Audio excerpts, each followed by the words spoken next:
Welcome to TikToks. This is where we try to navigate life by styling our minds one candid conversation at a time. I'm Jilly. My name's Dave. You can now listen to us on YouTube, Spotify, Apple Podcast, Google Podcast, or wherever you get your podcasts from. May manok na tumilaok. Thanks for listening. Hello, everyone.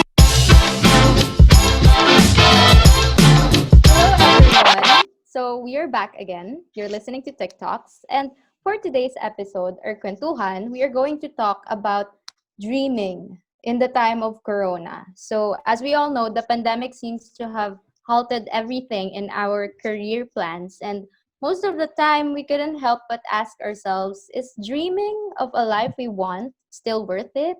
So yon, for today's episode, we are joined by a very special guest also. So Dave, can you introduce him? Ayan. So, sobrang ganda nung topic natin for today. A lot of people will be able to relate to this one. And yes, speaking of our special guest, we have here Kuya Aaron B. He's one of my church mates. And he's also a host in Net 25, Letters and Music, and Pambansang Almusal. And he's also a teacher. So, ganun ka go-getter si Kuya. Ang daming racket. Ang daming nakaabalahan ngayong quarantine. Right? So yun. Okay, so let's go straight to the point. Kuya, how's your quarantine? I mean, is there such a thing or plans na naudlot due to pandemic? Ano yung mga supposedly dapat nagagawin mo na hindi natuloy dahil nagkaroon ng lockdown? First of all, syempre I want to greet all our viewers for this episode. Okay, and thank you, Dave. And thank you sa inyong dalawa kasi you have given me you've invited me to guest for your episode today, and I'm very excited to share with our viewers something about dreams. You're asking me about the things that are happening about me this quarantine. Well, as we all know, it's actually challenging. Pwedeng maging baliwala lang yung oras mo, or pwede ring maging meaningful yung oras mo. It's just up to us if how are we gonna use it or maximize it by doing important things. This quarantine, I really stick to my schedule. I write my schedules every day, and I make sure that I finish something every day. Nakakatuwa. Sana lahat productive gaya ni Kuya. But do you have like specific plans na dapat sana gagawin mo pero naudlot Yes. siya or something like that? Yes, this quarantine actually, I'm taking this opportunity to nag-ensayo ako for playing organ or piano. Okay. Yes. I promise na sana after this quarantine I will be able to play the thing. I mean, I will be able to do my responsibility na yung makatugtog na ako sa church. Yeah, I aim na sana this quarantine ay matapos ko siya or makatugtog na ako ng tuloy-tuloy. The second one is I want to be able to prepare for my masters, especially with my comprehensive exam, the compre exam. Well, alam ko that all people na who are taking master's degree, ito yung one of the dilemmas that they face, which is the comprehensive exam before the thesis. Another thing, I'm preparing for my thesis writing, na pagbalik, kapag naging normal na lahat, magawa ko na siya. Kumbaga, ready na ako. Wow, nakakatuwa si Kuya. Sobrang daming Oo, pinagkakaabalahan. nakakatuwa. So yeah, very insightful and sobrang productive na mga na-share sa atin ni Kuya Aaron. And to all those listeners na nagtitake nga ng MA, as he mentioned, we are supporting you in your chosen career kasi hindi naman lahat ng tao is merong opportunity to take the MA. So it's really a very good thing na for people na magkaroon ng opportunity to that. And speaking of careers, alam naman natin na yung mga careers natin right now, for some people, it's their calling na talaga ever since college or high school. But for some naman, it's a very different picture from what they have imagined themselves doing nung college or pag-graduate pa lang, di ba? Like, for example, bago tayo graduate, alam na natin yung ipapursue natin na, sige, I think I'm gonna do news or broadcasting. I think I'll have to pursue yung pagiging DJ or pagiging director in a film.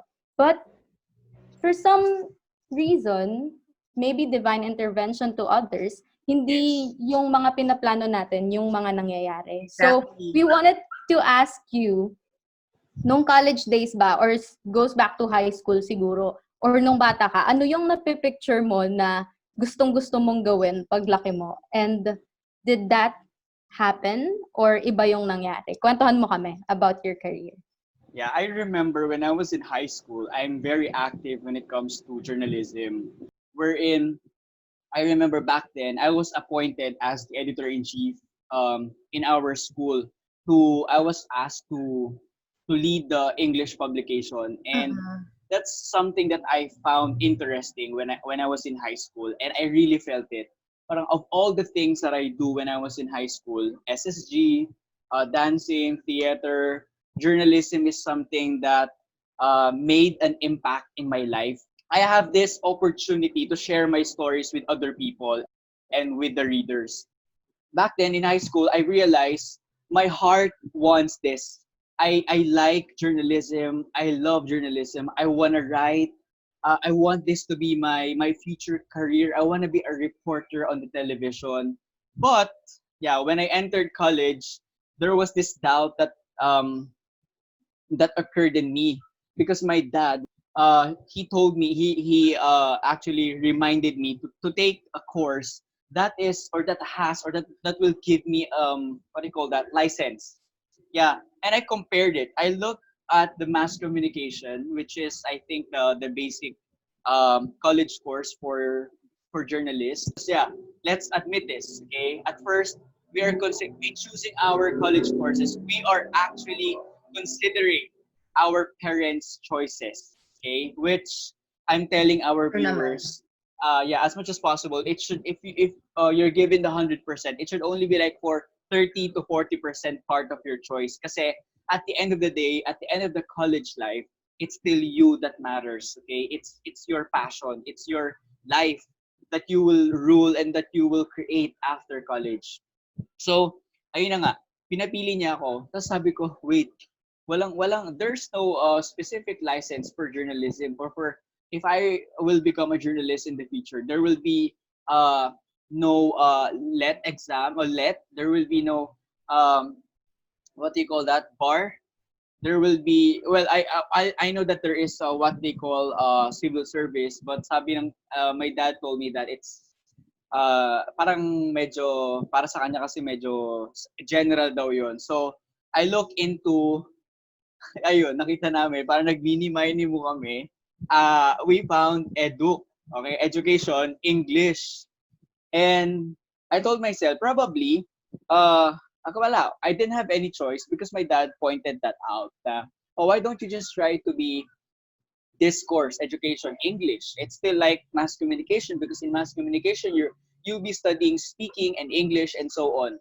Then I was like, yeah, but I don't want to be a teacher. Okay, I don't want to be a teacher, but I want to be a writer. But probably this English major thing can help me, can be my stepping stone in order for me to become a better journalist in the future. Okay, so it's clear that I had this dream to become a journalist in the future, but there was what we call the divine intervention.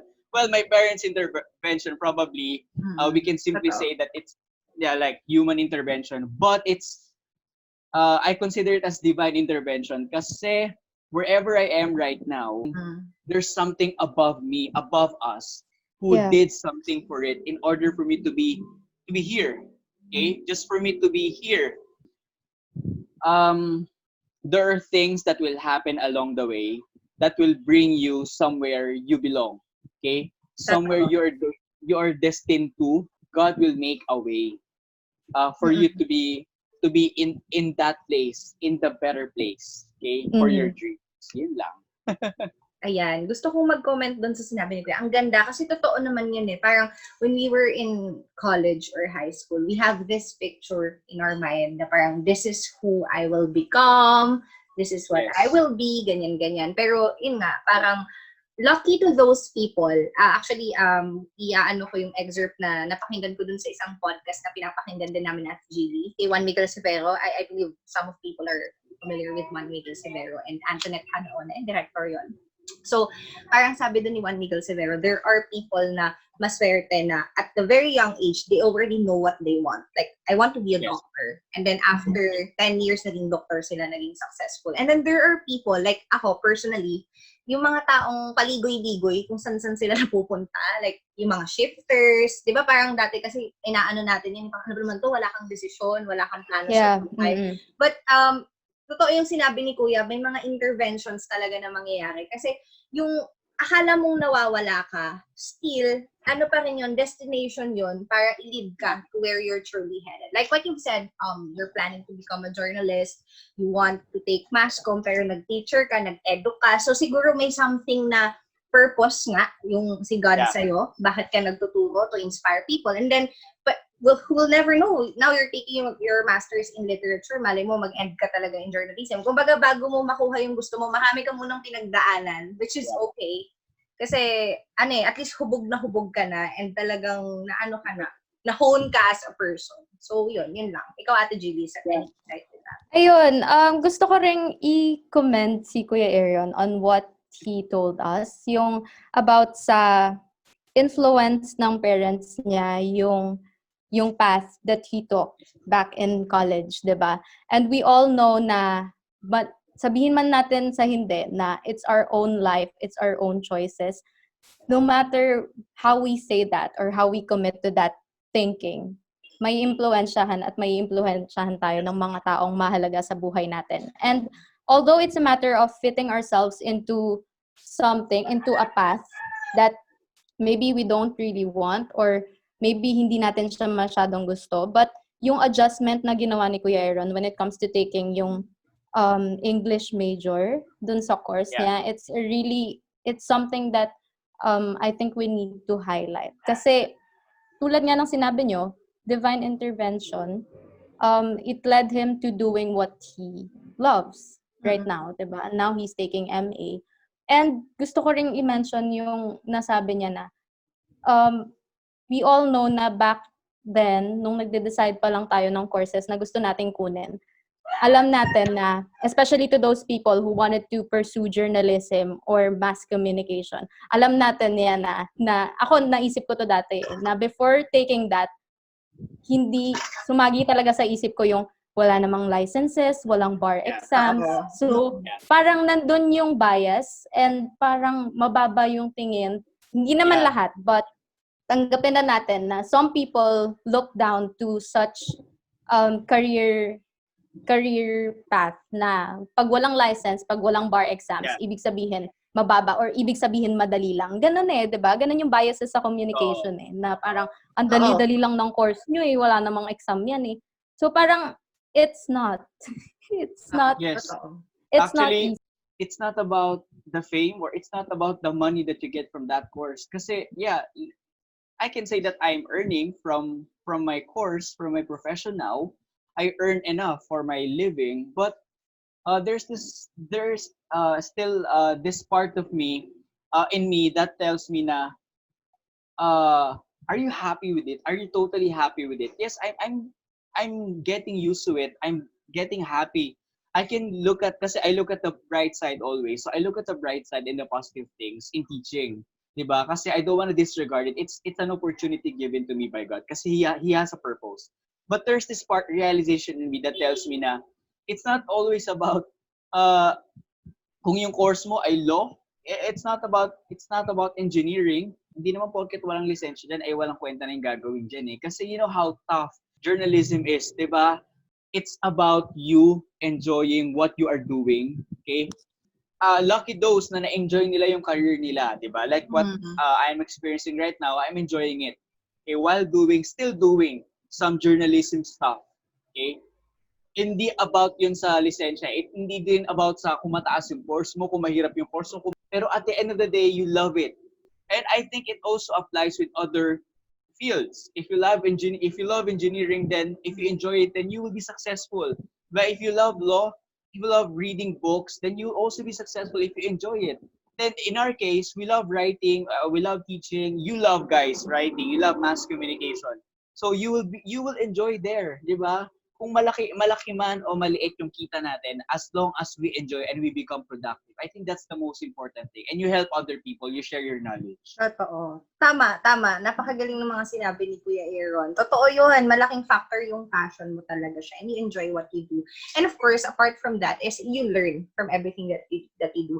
Ako kasi I believe naman na whether it's your passion or not, God has a purpose, but ka nandun eh. Maybe you have to learn something lang dun sa specific na path na yun. Para, like what I've said before, i-redirect ka kung para saan ka talaga. Now, the question, Kuya, is how do you know if what you're doing right now is really for you? Or are you settling for less? Ganon. Paano mo ma-identify? Or how do you consider if what you're doing is really for you? Tapos, paano mo masasabi na you are living a purposeful life when it comes to pursuing your career or passion ngayon? Yeah, that's a nice question, especially not only for me but also to those who are pursuing their dreams, who are planning to take a decision pursuing their dreams. Kasi it's really difficult. It's really hard to say if a dream is a dream meant for you. Okay? Para sa akin, the dreams that I have now, before anything else, I pray to God if it's really for me. Maraming intervention na mangyayari if you ask for God sa dream na yun. Makulit kasi akong tao. Basically, personally, ako ay uri ng tao. Naniniwala ako na everything can be learned. Okay? Everything can be learned. So, kaya nga ako nag-aaral ng organ ngayon kasi feeling ko, kahit hindi ako magaling sa music, ay napag-aaralan yon if you're just willing to do it. And if you have a good purpose in front of it. Yeah, then I took up masters in literature, which I don't really read too much books. I don't read too much textbooks, novels. Pero tignan mo ginagawa ko ngayon, pinapahirapan yung sarili ko. Kasi I think it's all part of the intervention that God has given me. Okay? Hindi ko lahat decision yun eh. Kasi I always ask for signs. Like, last year, from my 5-year experience in a private school, I told myself na, oh, itutuloy ko ba? Parang there's this question in me that I should try my passion. I should go to journalism. I should apply in a company that does journalism. Pero I ask for signs. Okay, parang sabi ko, mag-call center ba ako?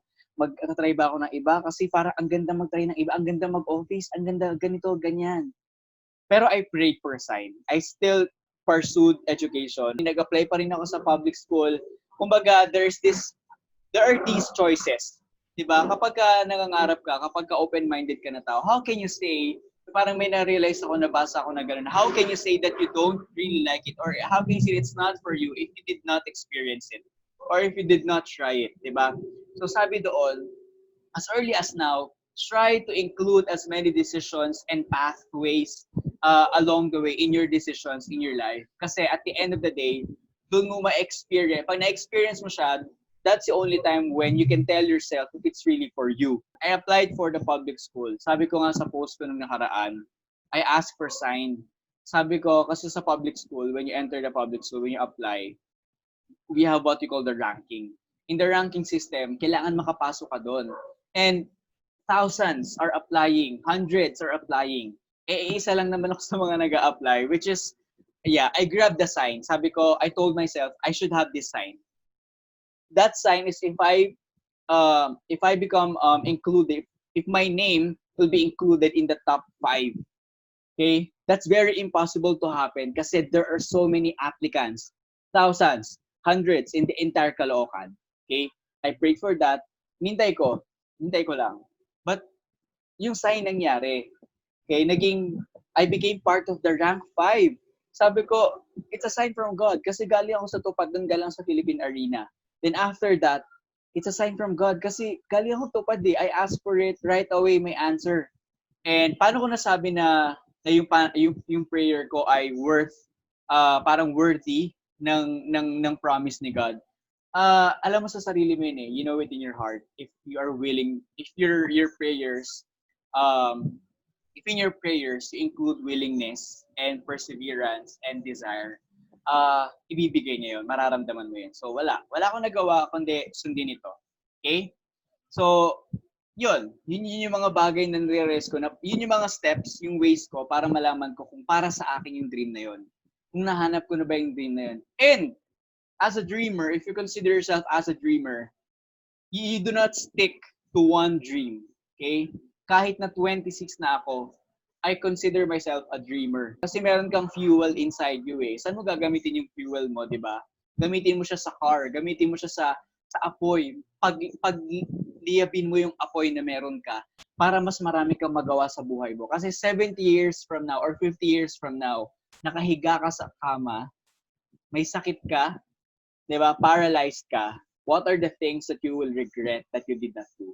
Diba? That you will regret about. Mm-hmm. Yeah, so sobrang nice nung mga nasabi ni Kuya Aaron. Kasi I would like to... I'm making sense. Yes, you do! Kasi... You're making everything. Oo. Pero, di ba, let's clarify this to our viewers, no?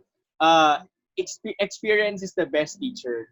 May mga magko-contradict sa mga sinasabi natin. May mga mag-a-agree sa sinasabi natin. But let's just so be it, okay? Kasi it's experience.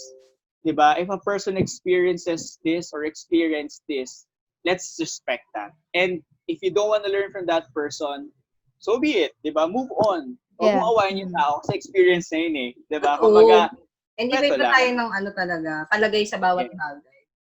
Tama. I wanted to highlight also what you mentioned na as an individual, marami tayong gusto sa buhay. Marami tayong gusto mangyari. And it's good that you've mentioned na having a dream doesn't have to be just one na kailangan mong i-pursue. Na as a person, we have a lot of choices. Na minsan nga, we wanted to be jack of all trades di ba? Kasi minsan ganun tayo Kaya parang yung iba, hindi na alam kung saan talaga sila lulugar kasi hindi nila alam, magaling rin sila dito. Tapos biglang okay din pala sila dito sa segment na to. So, kasi ang sinasabi kasi ng mga tao ngayon, follow your passion 'di ba? Na parang kung ano yung gusto mo and kung ano yung love mong gawin, yun lang yung ipo-pursue mo. But we have to remember na there are other things also that we can be good at kasi a lot of things can be learned. Passion is not a destination kasi parang yun yung sinasabi dun sa term na follow your passion as if it's just there and all you have to do is go there and follow the path. But it's not. Passion is not a destination, it's a process and you have to develop it by learning the experiences that you want. So ayun, it's a very nice thing that you mentioned. And kung paano malalaman if we are serving our purpose, maganda yung highlight mo na it's all about the combination of willingness, perseverance, and desire. Kasi you've asked for it, you worked hard for it. Sige. Okay, so yun, with what you've said and Kuya Aaron said, sobrang perfect na siya Parang wala ka nang madadagdag kasi na-highlight niyo na lahat ng mga dapat sabihin when it comes to how to know if the passion is really for you. But siguro personally, konting share ko lang, mabilis lang to. Siguro, a lot of things that we need to consider. Ako personally, kasi parang I have 5 things that I need to consider when it comes to knowing if that is really meant for you. Of course, number 1 is, practical tayo. Kikita ka ba dyan sa, sa passion na yan. Second is, of course, you love what you do. Third, number 1 is, you serve your purpose. What do we mean by that? So, for example, you are a writer, you are a doctor, you're a police. May nababago ka bang tao? At the end of the day, masasabi mo ba na, meron akong nagawa o na-contribute to change the world? Mga ganon. Kasi ang hirap na yung ginagawa mo is very repetitive na parang, okay, I went to an office right now, gumawa ako ng tasks, then that's it. Parang walang kalatoy-latoy yung buhay mo. Ang hirap nung ganon. That's third. And then number 4 is, sorry, it's just 4 lang pala. 4 is, yun nga, we INC members, nakakatupad ka ba? Na hindi nasasagasaan yung ibang compromise mo dun sa work na yun. That's number 4. So, may point of intersection yan. Lucky to those people na yung 4 na yun, nako-consider nila. Meron kasi na yung iba nasa-sacrifice. Halimbawa, okay naman yung sahod, pero di nila passion. Meron naman yung iba, passion nila, pero maliit yung kita. So ikaw, as a person, you have to weigh the situation din. Alin ba yung kailangan ko sa pagkakataon ko? Kasi may ganun sa Oo. Joy Spring podcast, I've listened to that. Na parang, for example, you're a young adult like us, like 20-ish, nasa stage ka na nag-iipon ka. That's fine, na unahin mo yung financial. And then, pag 40-ish ka na, let's say nakaipon ka na, it's time for you naman to do what you want. So, it depende on the phase of your life. Kaya nga I salute and lucky those people na they don't need to consider things. Like, they studied something, it's their passion, then after graduating, they're able to get what they want. 'Di ba? May mga taong ganun. And probably yung mga taong yon, they won't be able to connect with what we are talking about here. Kasi may mga tao talagang ganun kaswerte na hindi nila kailangan mag-consider ng sahod, hindi nila kailangan mag-consider ng ganito, ng ganyan. 'Di ba? Parang they go straight. May mga ganung tao kasi. Unlike us, na we need to consider so many things. Like, number one, di kasi tayo mayaman. Probably kung mayaman man tayo, whatever we want, nakuha natin agad. Diba? Hindi natin kailangan mag-consider ng sahod, hindi natin kailangan mag-consider ng ganito, ganyan. So, swerte nila. But we do not, we do not condemn them kasi it's their life, diba? Napakaswerte nila. God bless them with that kind of life. And to those who were not, kaya siguro tayo nandito ngayon kasi we need to reach out. We need to reach those people na nangangailangan ng enlightenment. Diba? Yung mga nahihirapan, yung mga dreamers diyan na pasuko na, 'di ba? Na dapat nandito tayo kasi para sabihin sa kanila, wag kayong susuko. There will always be divine intervention. So, yeah.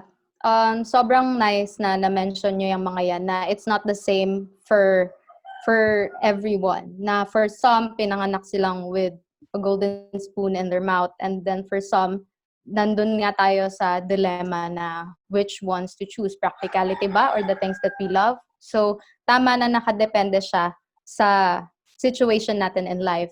And for some people, it's not as good as it is na they worked hard for it, they poured their life on it, they prayed for it fervently, but sometimes it's just not meant to be. And doon napapasok yung part na ano nga ba yung mga red flags na yung pinopursue mong passion right now is maybe it's not meant to be. Na maybe you should direct your energy to other stuff instead. Magandang question, napakagandang question yan kasi para sa mga naliligaw, 'di ba, ngayon. I remember this line from Paulo Coelho in his book The Alchemist. Sabi niya dito, the universe will always help you. And your heart, okay? So, tinatap ni Lord yan. Sabi daw niya, dun sa libro niya, tinatap niya yan, kinoconnect, kumbaga, kaya nga siguro nagkakaroon tayo ng feeling na gusto natin gawin yon. Tinatap ni Lord yan, kinoconnect ni Lord yan, para maramdaman mo daw kung ano yung personal legend mo. Ano ba? I pray for the signs. Di ba nag-ask tayo sa red flags, di ba? I prayed for the signs. If you feel na walang signs along the way, walang pumipigil sa'yo, walang kumukontra, okay? Baka para sa'yo yun. Another thing that I do, I ask my parents right away, if there are decisions that I wanna do, isang bagay na magpapakalma sa akin ay if my parents would agree with me. Kasi parang kayo, first people na tatanungin ninyo are your parents.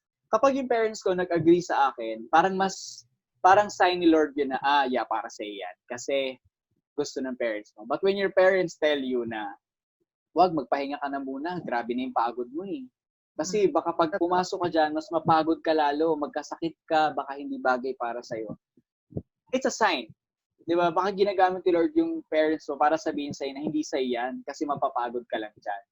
There are a lot of considerations. There are a lot of things. Actually, pwedeng sabihin natin red flag siya, pero baka hindi rin pala red flags. Baka kasi challenge din pala para sa yun ni Lord. I-test sa'yo ni Lord yun para malaman mo kung para sa'yo yung dream na yun. Like, yun nga, sa hosting ko sa Net 25 na sasabay siya sa oras ko dun sa teaching ko sa public school, which is 6 to 12. Tapos yung show ko ay 6 to 7. So, hinayaan ko yung time. Hinayaan ko yung time na dumating. Sa puso ko, I'm honest na gusto ko magturo at gusto ko rin po ma-experience yung yung pangako niyo po, yung dream po na binigay, pinaranas niyo sa akin. Ano po yun? Patikim lang po ba yun na nag-hosting ako saglit sa pambansang almusal tapos maalis na ulit? Sobrang nalungkot ako noon. Sobrang down na down ako. Pero yung lungkot ko, parang sabi sa akin, kailangan makapag-host ka pa rin while teaching. Yun, I prayed for that. Tapos nangyari, may divine intervention ulit na nangyari kasi parang binigyan ako ng show sa hapon. So sabi ko, yes, Totoo. meron opportunity. So ibig sabihin, if that happens, yung may red flag na nangyari, pero yung red flag pala na yon is a challenge para mas i-challenge ka ni Lord para mas malaman niya kung gusto mo talaga yung gagawin mo na yon at kung gaano ka ka-willing para sa dream na yon. Para bago niya ibigay, sigurado siya na para sa iyo. So another thing is time. Okay? Give time for everything or to everything. Okay? God's time is perfect. So, hayaan mo lang. Minsan nagde-decide ka, nagde-decision ka, along the way, merong papasok na red flag na hindi pala para sa'yo. 'Di ba? Yung time na yon along bibigyan ka niya ng opportunity para malaman mo na dream mo pala yon. Okay? But then, another thing para sa akin, kapag ka, yun nga, yung tungkulin ko with God ay naapektuhan. If it's an opportunity na malaki sahod ko, yeah, you go to another country, pero hindi ka makakasamba sa country na yun. Kasi, pero yaman ka, hindi na yon. Para sa akin, it's a no already. Ano pa ba? Red flags. Ikaw mismo. Lahat yon about kay God, time, parents, di ba? Decisions ni God. Ako, para sa'yo, kapag nadi-dishearten ka na, tsaka meron tong strange feeling sa atin na parang ang bigat ng damdamin ko. Tutuloy ko pa ba to? 'Di ba? Iba yung sinasabi ng loob mo, yung inner self mo, your inner self is telling you that this is not for you kasi why are you forcing it? 'Di ba? Be true to yourself. You know what do you really want? 'Di ba? Gawin mo lahat ng buong puso mo. At alam mong passion mo 'yon, ginawa mo experience para sa iyo. Magiging successful ka. Hindi, ang galing, na-enlighten kami doon. Just to sum up lang din yung sa sinabi ni Kuya, ayan ang feeling kong isa sa malaking challenges na ngayon sa buhay natin is yung pag may nangyayaring struggle sa atin, ang hirap i-identify if pagsubok lang ba to, is it part of the journey, or is it a sign na umalis na ako dito? Pero ako, personally, ang take ko kasi dyan, tama yung sinabi ni Kuya Aaron, kapag parang hirap na hirap ka na, yung teka, parang hindi na ako normal sa ginagawa ko, parang nagpapakamatay na ako. Na-experience mo yan dati? Exactly. Just to a brief, sharing of experience, kasi diba, I'm planning to venture a different career path. So, nung pagka-graduate ko, parang nag-apply ako sa isang PR company na iniisip ko na, related naman sa mass comm yan. Pero, in reality, hindi naman ako para doon. So, minsan kasi, ang nagiging mali ng tao, iba kasi yung gusto mo lang siya sa magaling ka talaga doon. Aminin natin, meron tayong mga bagay na gusto gawin, pero hindi naman tayo magaling doon. Like, ako, for example, dati gusto ko mag-theater. Hindi naman ako marunong umarte. So, we just love the idea. So, I think that's one thing that we need to consider. We have to know if we really love what we are doing or we just love the idea of it. Or parang sumasali ka sa status quo. Like, for example, you graduated from prestigious university. Okay, my friends are working in a corporate company na magaling. Baka naman hindi ka para doon, nakikisali ka. So, mahalaga talaga, you know yourself, you know your strengths and weaknesses, and hindi ka nagpapaswade doon sa mga opinion and kung ano yung epitome ng magaling. Na parang, ayan, pag dito kang trabaho, matalino ka. Wala ka dapat pakialam sa ganun. So that's one. And another thing din na gusto kong i-highlight, tama yung sinabi ni Kuya Aaron, of course, ask for God's guidance and listen to our parents kasi they know naman talaga what's right and what's not right for us. So yun lang, Ate Jilly. Yes, sobrang gusto ko yung mga sinabi niyo. Lalo na yung loving the idea lang and not enough motivation or love for it. Kasi 'di ba may mga ganon na go with the flow lang na kung ano yung ginagawa ng iba, maybe para doon din ako. Just to show them that I can. But sometimes it doesn't work like that. So you really have to consider all the signs that you're getting. You should know how to read everything that's happening to you. So it's a matter of being conscious sa mga nangyayari, right? Critical. So yun. Last few thoughts and insights na lang tayo. Kuya Aaron, we wanted to ask you about your motto in life na fino-follow right now, na nakwento mo sa amin before. Yeah, your mantra want- as of this moment. Yes. Yes, your Um, mantra. Share it with Nagbago na us. ulit. Dalawa na yung mantra ko ulit. Dalawa na. One is, yun nga, kay Paulo Coelho. Paulo Coelho is my favorite author because he really inspired me with his book, The Alchemist. It's actually one of the books that changed the world, okay? Sabi niya doon, if you want something, all the universe conspires in order for you to achieve that dream. Yeah, mararamdaman mo yun eh. All in all siguro, para sa atin, critical talaga ang pag-dream. Critical talaga ang pag-decide. Pero nandoon din yung pangalawang mantra ko na parang do your best and God will do the rest. 'Di ba? Minsan kasi ang daming mga considerations na dapat tayong gawin, ang daming bagay na dapat nating i-consider pagka ipapursue natin isang bagay. Pero yeah, dream mo nga yun. May divine intervention. Pero what if hindi mo naman ginagawa yung para sa'yo? Hindi mo naman ginagawa yung part mo, di ba? Sabi mo, you graduated with honors. Tapos, gusto mo maging top-notcher sa board exam. Pero hindi ka naman nagre-review. May ganong side din kasi na all in all, yes, there's divine intervention. There will always be divine intervention. Pero what if, challenge lang pala tayo, hindi pala siya red flag, challenge lang pala tayo, tinignan lang ni Lord kung gaano tayo ka-sincere sa puso natin. At doon niya ibabase kung paano niya ibibigay yung divine intervention. Di ba? Yung divine intervention kasi pwedeng pumasok sa una, pwedeng pumasok sa gitna, at pwedeng pumasok sa huli. Di ba? Sa panahon na kung saan lugmok na lugmok ka na. Yung ngayon lugmok na lugmok ka na pero bukas pala ibibigay yung divine intervention. But it's all up to you. Just have to continue. Para sa mga taong ramdam nila na para sa kanila, you just have to continue. Just have to fight for it. You have the entire universe behind you. Yung universe na yun is symbolical for the resources. Diba? Kasi nandyan lahat ng resources if you want that dream. Minsan nasa sa'yo na lang kung paano mo siya gagawin.